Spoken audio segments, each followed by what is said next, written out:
Please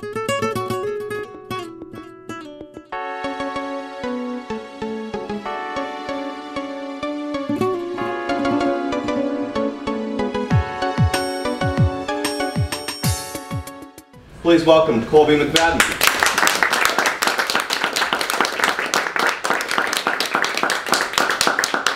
Good morning, everyone. Good morning. For joining us this morning. Let me take a moment just for the guests and the people who aren't familiar with us to explain the randomness of assembling a panel that involves a doctor, a specialist in debt elimination, an investment advisor, and a specialist in interpersonal communication. Because it does seem kind of random how you would throw these four people together to talk about how to create abundance in your life. About 15 years ago, I entered into the financial services business, and my focus was helping people, high net worth individuals, find places to invest their money, hard-earned money that they had worked their life to save.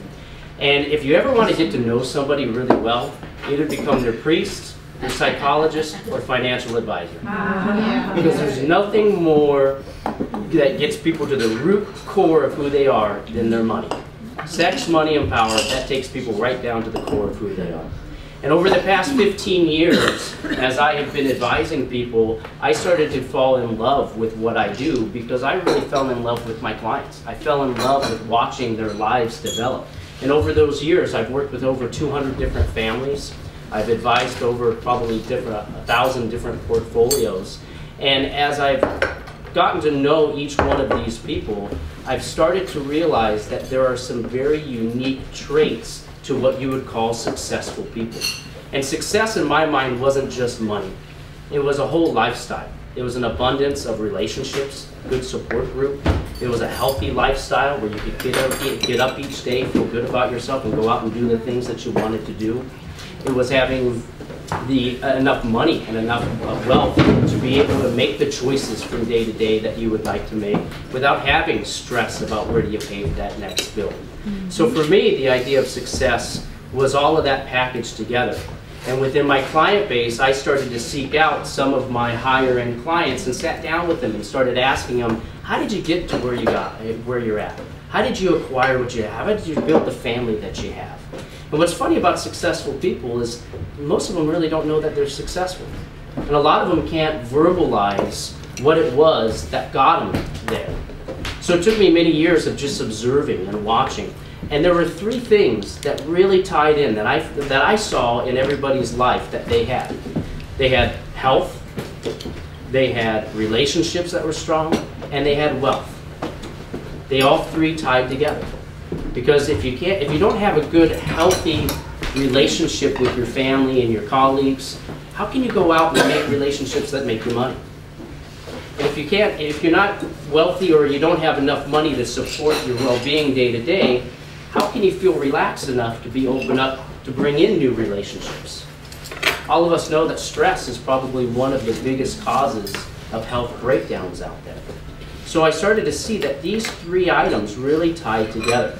And as I discussed this with different clients and as I got to know them more and really started to focus on what I would call the uber wealthy, the ones that had $4 million, $5 million, $6 million to their name. One that comes to mind is a family of 7 kids, 21 grandkids. And they're all close. I mean, you get 21 grandkids and 7 kids, there's going to be family issues.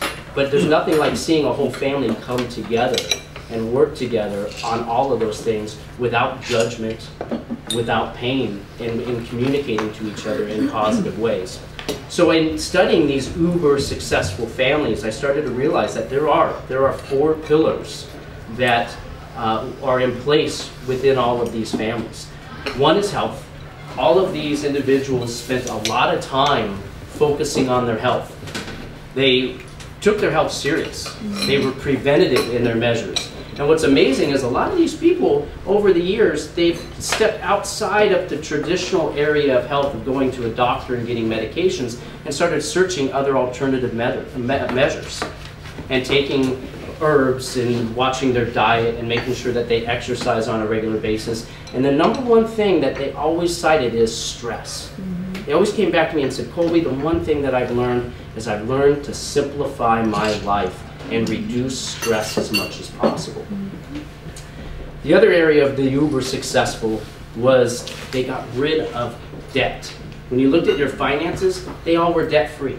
Houses were paid, they carried no credit card debt. And that was another thing that they said, the number one area that they really focused on as they got through their 30s, 40s, and 50s. Because see, a majority of people don't really start saving for retirement until over the age of 50. Because your lifestyle, especially in Southern California, doesn't give you that freedom to save as you're raising kids, paying for college. Well, as you hit your 50s, what you start to realize is you have a larger spread between your expenses and what you're earning. Because typically in your 50s, you're at the peak of your earnings cycle. Your kids are out of the house. A lot of your debts you're able to focus on. And that is what they said was the ultimate changer in their life, is when they sat down, they made an inventory of where their debts were, and they made a serious commitment to eliminating them to free themselves up. Because that allowed them to take the next step into that third pillar, which was wealth accumulation. Without the destruction of debt, the wealth destruction of debt, they were able to focus on accumulating, saving money on a regular basis. And they did some things that were very simple. Saved 10% of what they earned on a regular basis. Socked it away. They then invested it or saved it. Every one of these people had a focus on their money, and if they didn't do it themselves, they went out and found experts or hired people who could do it for them. Because money is it's a funny thing. A lot of people are very, very scared to delve into their finances. It's one of those kind of Pandora's box or pink elephant. They just pretend that it'll work itself out. But eventually, they all had to settle down and get focused and get some help on it. And that led them to the fourth area or the fourth pillar of these uber successful people, which I really feel is one of the most important, is relationships. Is they all had a focus on their close relationships. And how they did it is they became really clear in the understanding of their own internal needs and their own internal desires. By knowing what they wanted, and a lot of times they found out what they wanted by knowing what they don't want. But by figuring out what they wanted and what they wanted to create, they're able to go out and communicate that to their family members, to their friends, and they are able to create a life and a support group of people that brought and attracted abundance into their life. So these four pillars is what we have gathered together.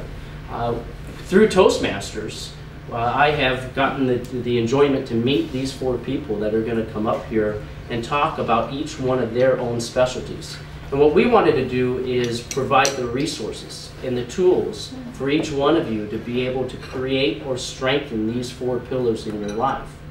So we've assembled a group with Dr. Brad, with Joan Weissman, Rich Smith, and myself. And our whole focus is to give you those resources that you will need in order to create those four pillars, or if those four pillars are already existing in your life, to strengthen them, to make them bigger, stronger, more stable.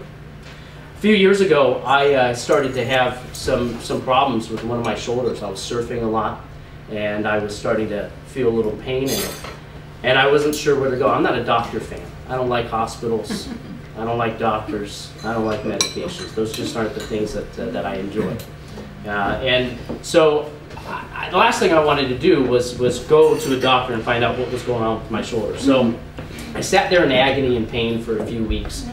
And luckily I came to a Toastmasters meeting. I was invited to a Toastmasters meeting. And I met a gentleman who was a doctor. And we started talking. And he said, I can help you with your shoulder. I got some techniques that'll get that working for you. And I went in and I saw him, and he was right. Within 2-3 weeks, all of a sudden, I was back in the water and back in action. And over the years, anytime that something has cropped up in my family, I've brought my family, whether it was a head cold or whatever it may be, to this individual, and he has taught us things and ways to keep our health in our family on the up and up through preventative measures. And our first panelist today is going to talk to you about how you can reduce stress, how you can utilize some of the tools that he has to increase the health in your life. So help me welcome Dr. Brad Shapiro.